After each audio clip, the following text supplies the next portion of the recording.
At 11, a case that is gaining national headlines tonight. A local teenager facing charges she encouraged her friend to take his own life. It's a story we first told you about at 5:30 today. And new at 11, Eyewitness News reporter Kelly Sullivan has reaction from the victim's grandmother. Also, a tragic story with a bizarre twist. The teenage girl who claimed to all her friends that she loved her boyfriend so much allegedly encouraged him to kill himself when he was having second thoughts. According to these Fairhaven police documents, Conrad Roy III took his life Friday, July 12th. He had a history of depression, and according to family members in the report, he attempted to commit suicide once before. Michelle Carter, who claimed to be Roy's girlfriend, was the last person he texted before his death. And it's that conversation investigators are heavily scrutinizing. The report showed text conversations between Carter and some of her friends the night before Roy's death.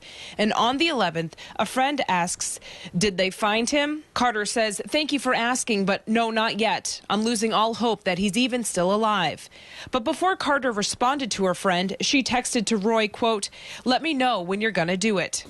According to the police report, Carter sent messages to Roy's mother a week after his death and then another on August 6th, where a portion of it said, quote, "I tried talking him out of it so many times and telling him how we would always be together, and he wanted that, but he thought he would never truly be happy with himself." She texted this message to a friend on September 15th, writing, "His death was my fault. Like, honestly, I could have stopped him. I was on the phone with him and he got out of the car because it was working and he was scared, and I expletive told him to get back in."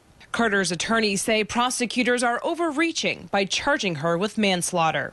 She was not even present when he made a decision, a voluntary, conscious decision to end his own life. Should the teenage girl be charged with manslaughter for convincing her boyfriend Conrad to kill himself? It's definitely a fucking very sad story, but let's take a second to think about some of the facts about the story here.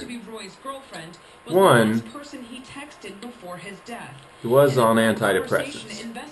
And two, he did try to kill himself once before. I don't think she should be charged with manslaughter.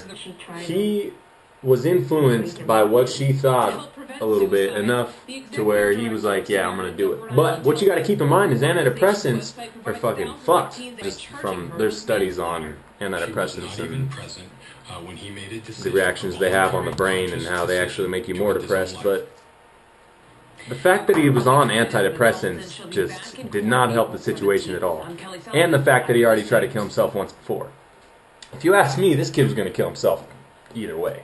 This girl's a little fucked up too. She's got some shit going on. She's a little fucked up too, you know, but she doesn't need to be charged with manslaughter, in my opinion. You know, if you kill yourself, you killed yourself.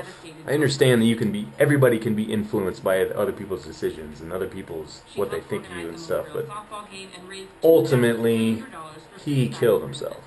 And, you know, I don't know. I think that's probably where the case is going to go. I think they're going to dismiss it. Because there's no, I don't know how that can hold. But I don't know, what do you think? Do you think she should be charged with manslaughter and you know,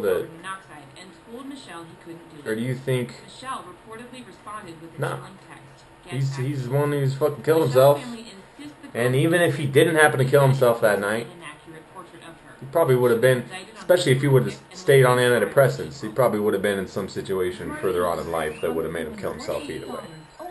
You know? That's my opinions. Let me know your thoughts and concerns down below. Now the cannabinoids that I bring, we're giving the magic and a thing called pain. You can roll it up, maybe to put it on ice. What you went in with is totally nice. I do not drink, but a blunt will suffice. Anything better than a bullet of pipe. I do not argue with nobody's method. The shatter is best if you want to get high. I concentrate to that next track. No solids off of my extract. I'm keeping it hot and we burning it down and we building it up. So get back. Like everybody wanna tell me how to be living and how to be free. When they be the ones that be feeling the pain every time that they turn and we turn at the heat. So turn down for what? Down for turn down for down.